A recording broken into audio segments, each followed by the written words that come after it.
تسعون. عن سعد بن أبي وقاص رضي الله عنه قال جاءني رسول الله صلى الله عليه وسلم يعودني عام حجة الوداع من وجع اشتد بي فقلت يا رسول الله قد بلغ بي من الوجع ما ترى وأنا ذو مال ولا يرثني إلا ابنة أفأتصدق بثلثي مالي قال لا فقلت فالشطر يا رسول الله قال لا قلت فالثلث قال الثلث والثلث كثير إنك أن تذر ورثتك أغنياء خير من أن تذرهم آلة يتكففون الناس وإنك لن تنفق نفقة تبتغي بها وجه الله إلا أجرت بها حتى ما تجعل في امرأتك قال فقلت يا رسول الله أخلف بعد أصحابي قال إنك لن تخلف فتعمل عملا تبغي به وجه الله إلا ازددت به درجة ورفعة ولعلك أن تخلف حتى ينتفع بك أقوام ويضر بك آخرون اللهم أمضي أصحابي هجرتهم ولا تردهم على أعقابهم لكن الفارس سعد بن خولة يفتي له رسول الله صلى الله عليه وسلم أن مات بمكة. Nah, Bismillahirrahmanirrahim. Alhamdulillah wassalatu wassalamu ala Rasulillah wa ala alihi wa sahbihi ajma'in. Allahumma 'allimna bima yanfa'una wa zidna ilma. Kita pada pembahasan kali ini masih membahas babul wasaya, bab tentang wasiat, dan bahwasanya kita sudah bahas wasiat itu masyru', dianjurkan dalam Islam. Dan wasiat adalah sesuatu yang dipesankan ketika masih hidup dan dilakukan ketika seseorang itu telah meninggal dunia. Itu bedanya dengan hibah. Kalau hibah langsung dilaksanakan, tapi kalau wasiat nanti pelaksananya setelah dia meninggal dunia. Allah Subhanahu wa taala dan Rasulnya telah membatasi jumlah wasiat yang dibolehkan. Dalilnya apa? Dalilnya adalah kejadian pada zaman Rasulullah sallallahu alaihi wasallam yang dialami oleh Sa'ad bin Abi Waqqas radhiyallahu anhu. Qala ja'ani Rasulullah sallallahu alaihi wasallam ya'uduni 'ama hajjatul wada' min waj'in ishtadda bi. فقلت يا رسول الله بلغ بي من الوجع ما ترى وأنا ذو مال ولا يرثني إلا ابنة أفأتصدق بثلثي مالي قال لا.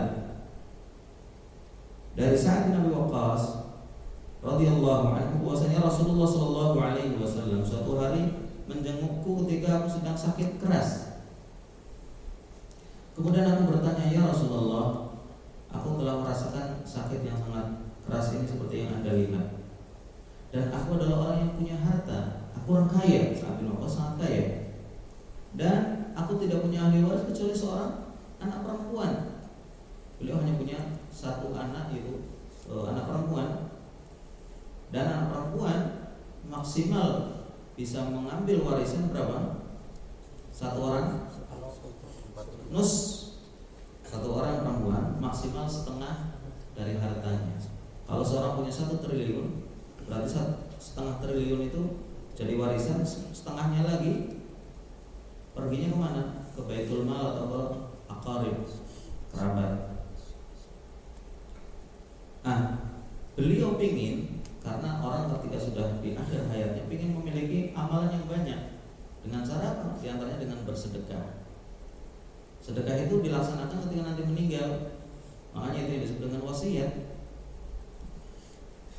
Kemudian dia ingin bersedekah lebih banyak lagi. Apakah saya boleh bersedekah dengan 2/3 harta? 2/3 hartaku? Qala la, enggak boleh. Kebanyakan kata Rasulullah. 2/3 banyak.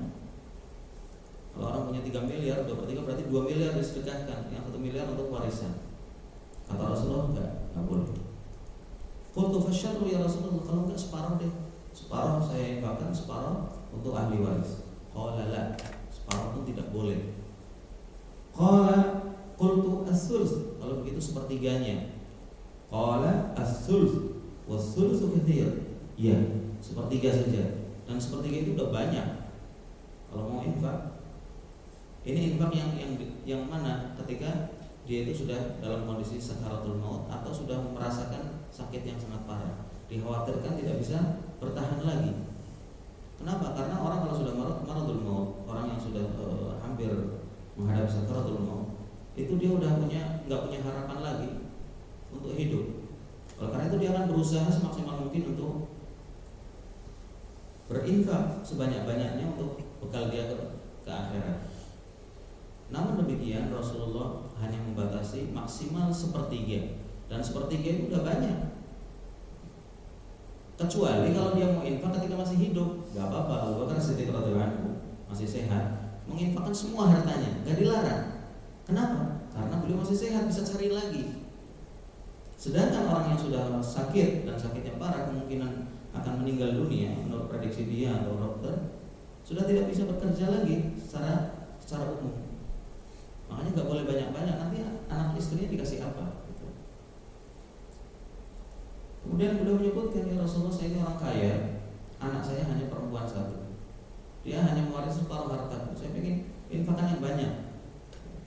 Minta pertama 2/3. Kata Rasulullah jangan, setengah jangan. Kemudian yang terakhir minta sepertiga. Kata Rasulullah SAW, ya sepertiga nggak apa-apa. Dan sepertiga itu udah banyak. Kemudian Rasulullah menyebutkan, innaka intadzara warasataka aghniya. Wahai Sa'ad, kalau engkau meninggalkan keturunanmu dalam kondisi kaya, itu lebih baik daripada mereka miskin. Mereka miskin, kemudian mereka minta-minta kepada orang, menjadi beban. Min antadzarahum 'alatan yatakaffafuna an-nas, Engkau meninggalkan anak istrimu dan keturunanmu kaya, itu lebih baik daripada meninggalkan mereka miskin kemudian minta-minta menjadi beban orang lain. Wa innaka la tunfaqa nafaqatan tabtaghi biha wajhallah illa ujirta biha. Dan tidaklah engkau memberikan nafkah, sedekah yang kau harapkan dengannya wajah Allah, kecuali kapan dia dikasih pahala. Jadi sudah, apa yang Allah bolehkan kamu lakukan, dan enggak perlu khawatir karena Allah akan memberikan pahala yang besar kalau engkau ikhlas. Hatta ma taj'alu fi imra'atik. Bahkan sampai-sampai infak yang kamu berikan kepada mulut istrimu. Jadi uang yang kita berikan untuk belanja makanan setiap hari, untuk memberi kebutuhan, memberikan kebutuhan anak dan istri, itu dapat pahala dalam Islam. Tentunya harus disertai dengan niat. Kalau kita nggak niat, dikhawatirkan cuma sekedar memenuhi kewajiban sebagai suami, tapi nggak mendapatkan pahala yang dijanjikan Allah Subhanahu Wa Taala. Ketika kita mencari nafkah yang halal, niatkan itu adalah ibadah.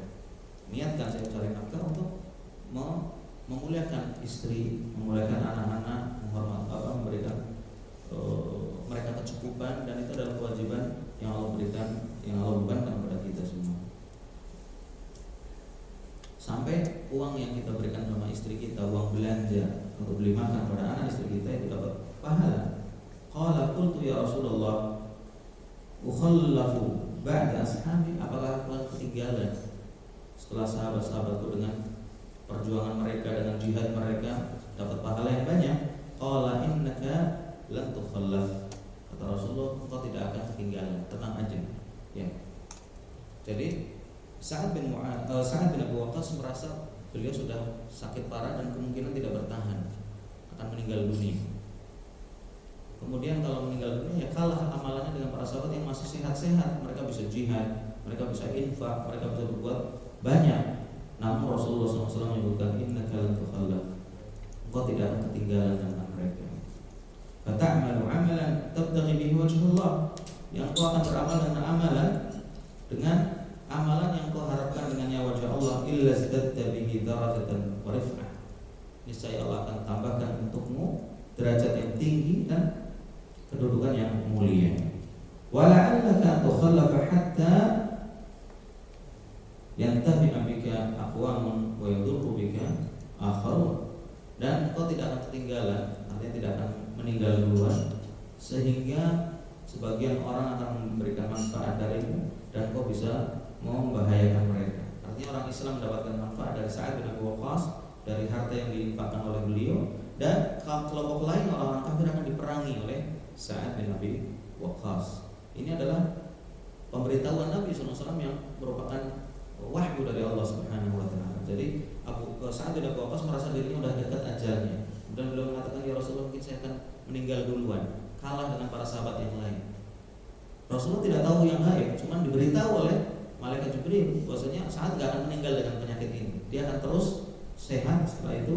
Kemudian dia menjadi pemimpin perang dan mengalahkan musuh. Wala'allaka an tukhallafa hatta yantafi bika aqwamun wa yadurru bika akharun. Allahumma amdi li ashabi hijratahum. Kemudian Rasulullah mendoakan kepada para sahabat, ya Allah, teruskanlah hijrah sahabat-sahabatku. Wala taruddahum ala aqabihim, janganlah kau kembalikan mereka ke belakang jadi murtad. Lakinnal ba'isa Sa'd bin Khawlah, namun yang celaka adalah, atau yang kasihan adalah Sa'ad bin Khawlah.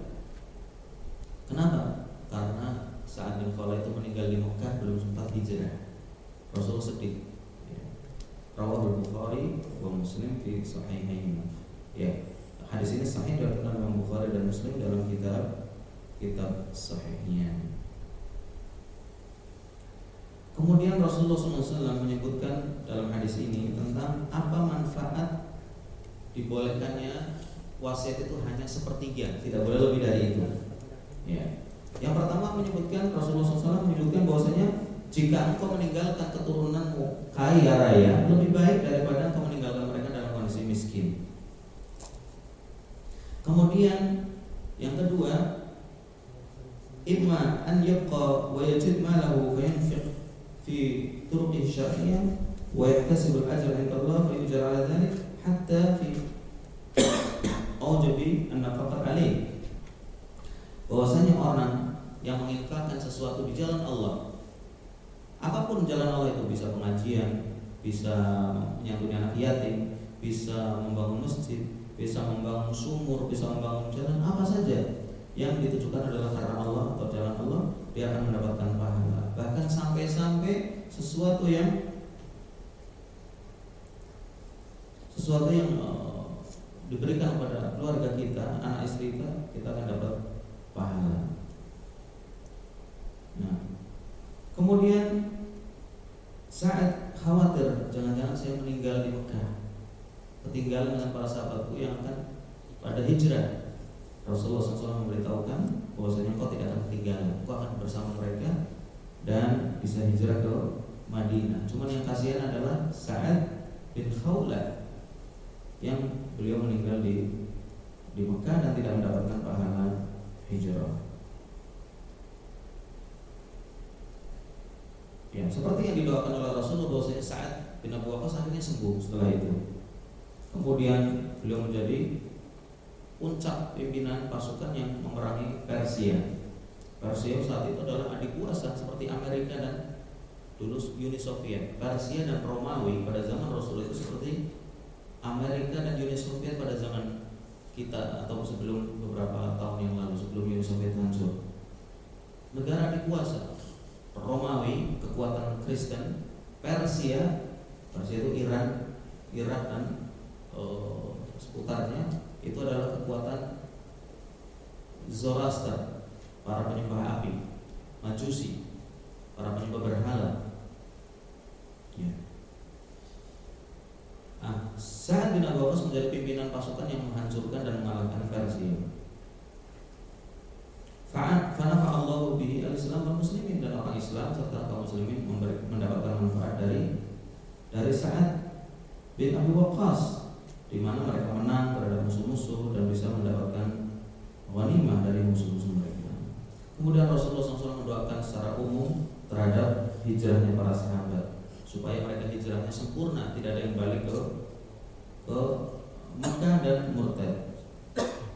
Kemudian Allah SWT mengabulkan doa ini dan semua sahabat Rasulullah bisa hijrah ke Madinah, alhamdulillah. Nah, kita lihat yang bisa diambil dari hadis ini. Yang pertama,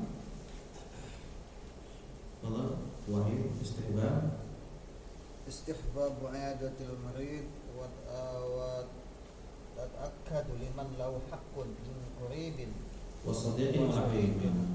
Disunnahkan untuk mengunjungi orang yang sakit.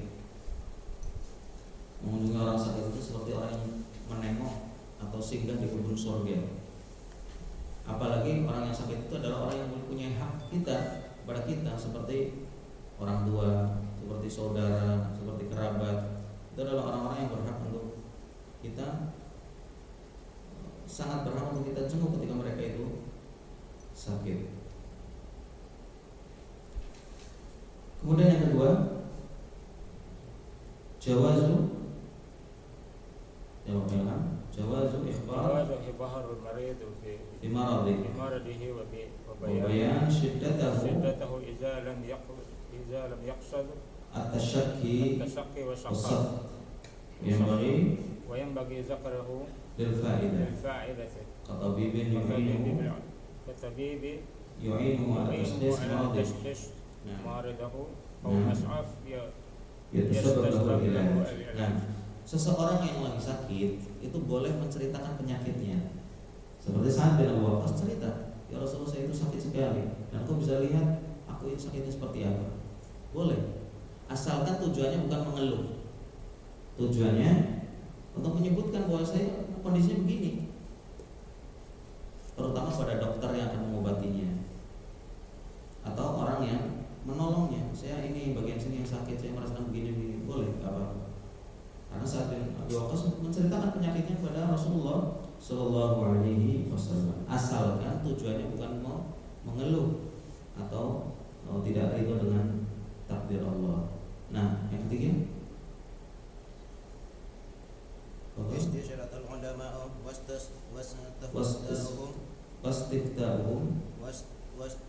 wastiftahum fi umurihi.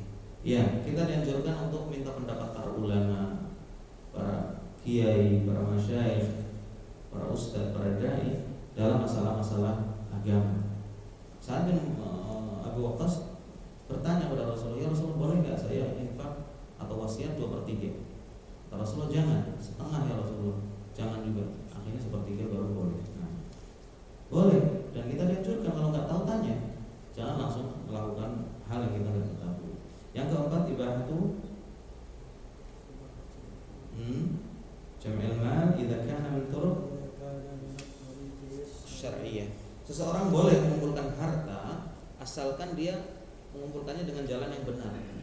Menjadi kaya itu boleh, ya. Tapi jangan lupa haknya harta dikeluarkan, zakatnya, infaknya, sedekahnya.